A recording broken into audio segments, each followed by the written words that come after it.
notre responsabilité paroissiale, non pas sur nos goûts, sur nos impressions, mais sur la mission. Et si on se réfère aux actes des apôtres, c'est pas comme ça, comme on se référerait à tel ou tel livre de la Bible. Les actes des apôtres, c'est la première expérience vécue pour constituer l'Église par ceux qui ont été compagnons de Jésus et qui ont été directement témoins de sa résurrection et qui ont expérimenté ce que le fait de croire en Jésus ressuscité, ça mettait, le neuf que ça mettait dans leur vie, ça les changeait, ça les transformait. Et donc, tout cela, ils ont voulu le partager. Et ils se sont mis à inventer la manière de le partager. En comptant sur quoi? En comptant sur l'Esprit de Jésus qui leur était donné, et en comptant les uns sur les autres. Et ils avaient à vivre dans une société différente de la nôtre, mais pour laquelle ils ont eu à inventer la manière d'être chrétien. Et c'est ça qui a constitué l'Église. Et donc, qu'est-ce qui s'est passé au début? C'est que, tout ce que je dis là, vous l'aurez après, c'est que ces premiers disciples, disons, ont été les témoins, ont été les compagnons de Jésus. Ils ont expérimenté ce que ça voulait dire, vivre à la manière de Jésus, avec toutes leurs épreuves, toutes leurs limites aussi. Ils ont expérimenté ce que ça voulait dire croire en la résurrection, qu'est-ce que ça transformait dans leur vie. Et tout cela, parce qu'ils ont été transformés par cette foi-là, ils ont voulu le concrétiser. Et puis ils se sont souvenus que c'est non seulement une expérience qu'ils avaient faite, mais c'est une responsabilité qu'ils avaient reçue de Jésus, qui leur avait dit, je compte sur vous pour que cette expérience que vous avez faite, d'autres puissent la faire. C'est ça la source. C'est à cette source-là qu'il faut remonter. Et on peut dire que l'absence physique de Jésus, dont ils faisaient l'expérience, comme nous aujourd'hui, les obligeait en quelque sorte à inventer eux-mêmes, mais en se souvenant des consignes de Jésus, de ses orientations, et puis de cette énergie qu'il leur avait donnée. Et ils ont eu à confronter ça avec la réalité dans laquelle ils vivaient, dans le monde dans lequel ils vivaient, où ils se sont sentis minoritaires, où ils sont constitués, ils ont constaté que ça partait tout petit. Il fallait prendre des initiatives. Et puis ils ont constaté aussi qu'il y avait des gens qui étaient en attente. Et puis il y en a d'autres qui demandaient qui était ce Jésus dont il parlait. Et puis d'autres qui disaient, mais est-ce qu'on ne peut pas devenir nous aussi comme vous? Et c'est comme ça que, on peut dire, ces différents aspects qu'on a soulignés, et que dont vous avez fait tous l'expérience, dont nous avons fait tous l'expérience, ces différents aspects-là se sont constitués progressivement, et c'est ça qui a donné l'Église. Et là, alors, on est passé du temps à relire les actes des apôtres. Et ça vaudrait le coup même que vous passiez, parce qu'au fond, ces différents aspects-là qu'on retrouve, vous voyez, eh bien, c'est ceux qu'on retrouve dans les actes des apôtres. Quand ces gens qui demandaient à devenir disciples du Christ, qu'est-ce qu'on leur proposait? On leur proposait d'être baptisés. On leur proposait de participer à la fraction du pain, c'est-à-dire à l'Eucharistie, et puis de faire partie de la communauté, et puis d'essayer d'approfondir la connaissance de ce Jésus, de se former à connaître davantage Jésus.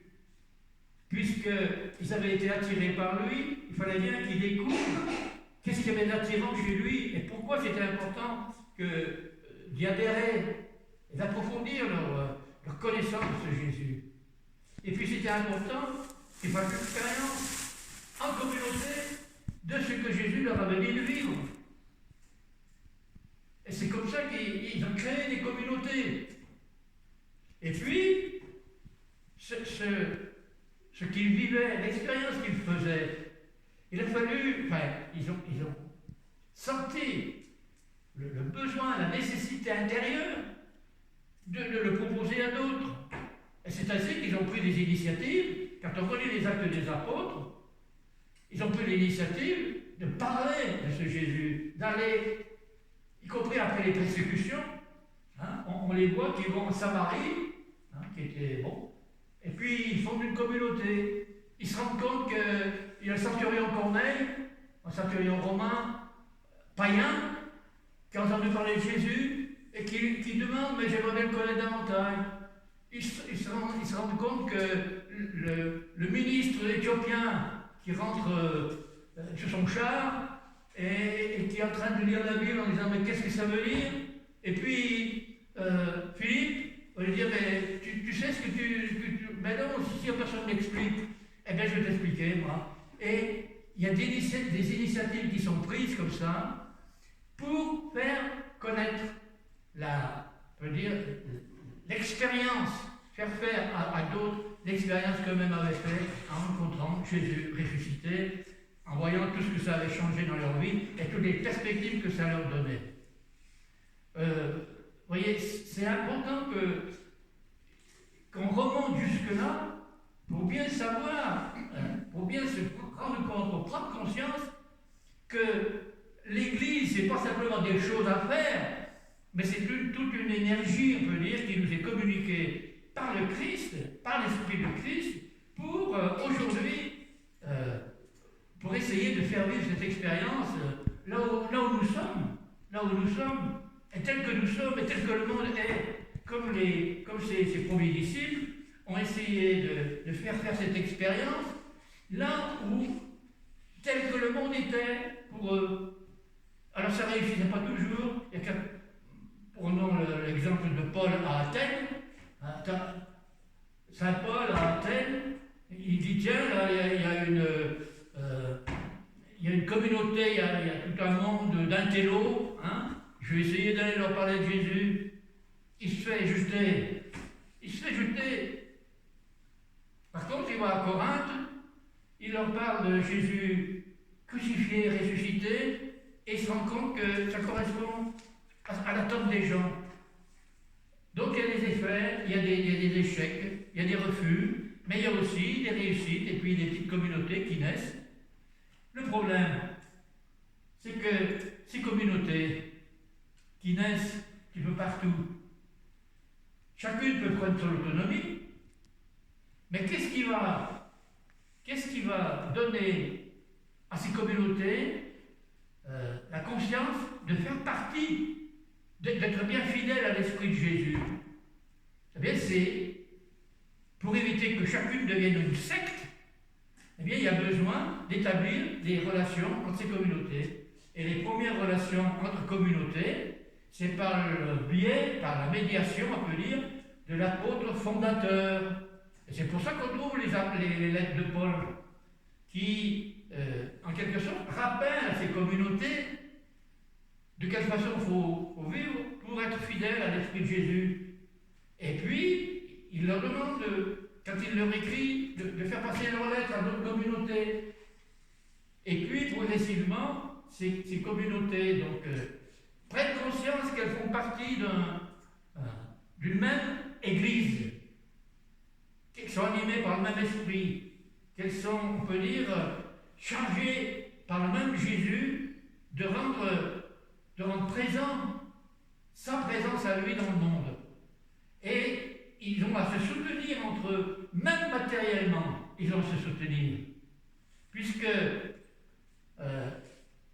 après après les persécutions à Jérusalem, l'Église a été, pour dire, décimée et il ne restait plus que les pauvres gens à Jérusalem. Et donc, Paul et les apôtres se sont rendus compte qu'il y avait besoin de venir en aide aux chrétiens de Jérusalem. Et ils ont décidé de faire une collecte dans toutes les différentes communautés, dans toutes les différentes églises du bassin méditerranéen, pour venir en aide aux communautés de Jérusalem. Et en même temps qu'ils se rendaient ces services, en même temps, ça constituait une église, vous voyez, solidaire. C'est ça? Et puis, pour que dans chaque communauté, on ne soit pas chacun à faire ce qu'on voulait, il fallait quand même qu'il y ait une petite... qu'on désigne des responsables pour s'assurer que, entre eux, en relisant entre eux, en étant en lien les uns avec les autres, qu'ils soient bien fidèles, que la communauté soit bien fidèle. Et donc, on a inventé des responsables. Alors au début, il y avait les 12, puisque c'est Jésus qui les avait choisis. Mais les 12, dans ces communautés, et on ne va pas assurer la responsabilité de tous.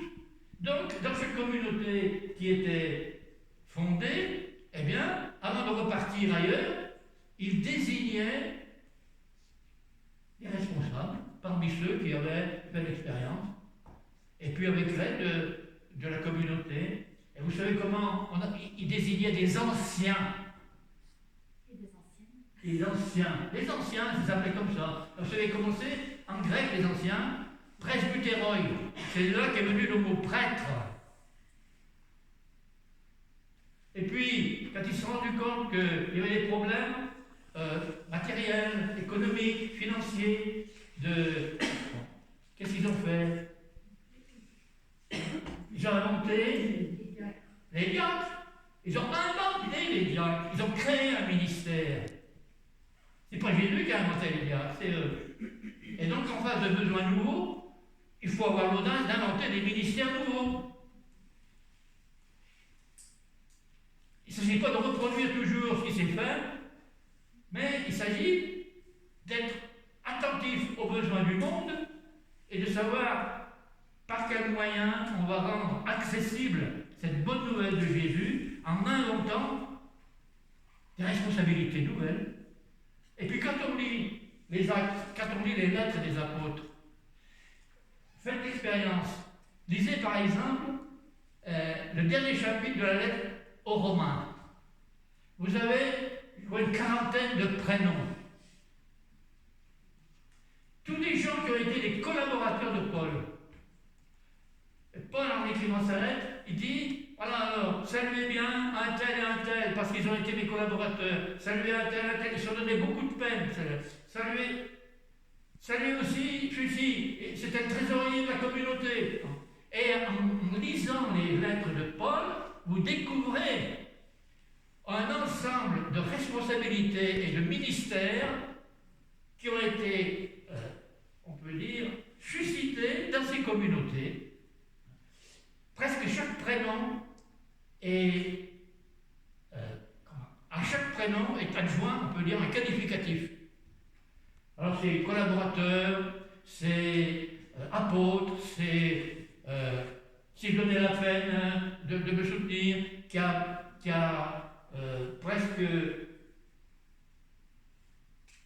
exposé sa vie pour me sauver la mienne, etc. Vous regardez, quand vous lisez aussi les lettres de Paul, il y en a certaines, une fois que Paul avait dicté sa lettre, celui qui a écrit la lettre, ici, évidemment, le secrétaire, celui qui a écrit la lettre, je vous salue aussi, je joins mon salut au Paul. C'est-à-dire que dans la communauté, il y avait un poste de secrétaire. Il y avait des... Vous voyez, on peut dire que chaque communauté animée par cet esprit inventait ce qui lui était nécessaire pour répondre aux besoins de la communauté et pour, je veux dire, garder ce souci d'élargir et de créer des communautés nouvelles. Et ça, C'est pour ça qu'il y a les 5 trucs, vous voyez. Hein? Et j'en ai rajouté 2 parce que ce que je viens de vous dire, hein, c'est qu'il fallait des responsables. Donc, et ils ont créé des ministères. Hein, et puis, il fallait qu'il y ait des communications, des relations entre les différentes communautés, pour ne pas constituer des sectes. Et ces relations, on les retrouve dans les lettres de Paul, on les retrouve dans les actes des apôtres, on les retrouve aussi, on désignait, il y a des communautés qui désignaient des délégués pour aller retrouver telle ou telle communauté. Et puis, quand il y avait un problème qui se posait, eh bien, on rassemblait les délégués de ces communautés pour répondre aux problèmes qui se posaient. C'est ce qui s'est passé au premier concile de Jérusalem, quand un certain nombre de personnes, de chrétiens d'origine juive, voulaient imposer la circoncision aux païens qui se convertissaient. Hein, et donc, Paul disait non, c'est pas la circoncision qui nous sauve, c'est Jésus. Qu'ils soient baptisés, oui, qu'ils soient circoncis, non. Et donc, il y a eu tout un débat, et on a réuni à Jérusalem des délégués des différentes communautés qui ont décidé, effectivement, qu'il fallait ne pas imposer la circoncision aux païens qui se convertissaient. Vous voyez, tous ces différents aspects, là, si on a fait cette petite expérience, c'est qu'on les vit, puisque on les vit. C'est ce qui nous a fait qu'on soit chrétiens aujourd'hui, nous. Mais prenons conscience qu'on a à remonter à la source pour que la paroisse puisse bien vivre ces sept aspects de la vie chrétienne et permettre de le vivre au plus grand nombre possible. Et c'est pour ça qu'il faut... Alors déjà, dans la paroisse, on regarde ce qui se fait, hein, ça vaut le coup de regarder, il y a des choses qui se font, hein, mais il y a peut-être des choses qui manquent aussi. Et puis il y a peut-être des choses à supprimer parce que ça ne correspond plus. Ça correspondait à un moment parce que ça répondait à un besoin, et puis maintenant, on ne garde pas un organe témoin simplement par plaisir comme ça.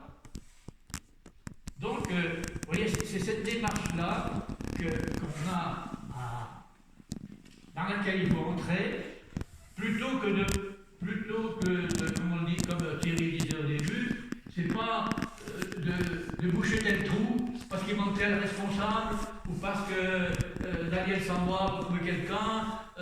Non, il faut regarder ensemble les besoins auxquels on est affronté, les attentes des gens et la mission qu'on a reçue pour faire vivre toutes ces choses-là à Jésus, à la communauté chrétienne et plus largement qu'à la communauté chrétienne, à tous ceux qui attendent justement cette bonne nouvelle de Jésus. Voilà, moi c'est ce que je voulais dire. Vous voyez, de bien prendre conscience que ce que nous avons à vivre ici, ce n'est pas simplement des choses à faire, ce n'est pas simplement des dévouements à mettre, mais c'est bien que tous ensemble, on rentre dans cette dynamique-là qui nous vient directement de Jésus ressuscité. Et puis, au cours des siècles, c'est vrai qu'il y a des choses qui sont mises en place, et puis qui ont chargé l'Église, on peut dire. Hein. Alors, peut-être qu'il y a des choses qu'il faut dégager maintenant, pour retrouver ce qui est nécessaire au monde d'aujourd'hui, pour que les gens d'aujourd'hui puissent rencontrer ce Jésus qui est venu justement pour ça. Et c'est pour ça que je pense que c'est important que nous, ici, rassemblés, vous voyez, c'était pas pour, comme l'a dit tout à l'heure Thierry, c'était pas pour remplacer pour le conseil paroissial, non, c'est pour se mettre ensemble afin de ses besoins et se dire, regardons ce qu'on fait déjà, et regardons ce qu'il serait nécessaire de faire, et puis, après, dans le second temps, alors, en face de ces besoins, en face de ces aspects de la mission qui sont nécessaires pour pouvoir être fidèles à la mission que Jésus nous donne, eh bien, regardons, moi, personnellement, où quelles sont mes compétences, quels sont mes charismes, quelle est ma vocation, comment je pourrais réaliser ma vocation de chrétien, de baptisé, pour pouvoir me mettre au service de l'Église, qui se met au service de tous ces gens qui attendent la bonne nouvelle de Jésus. Voilà. Merci.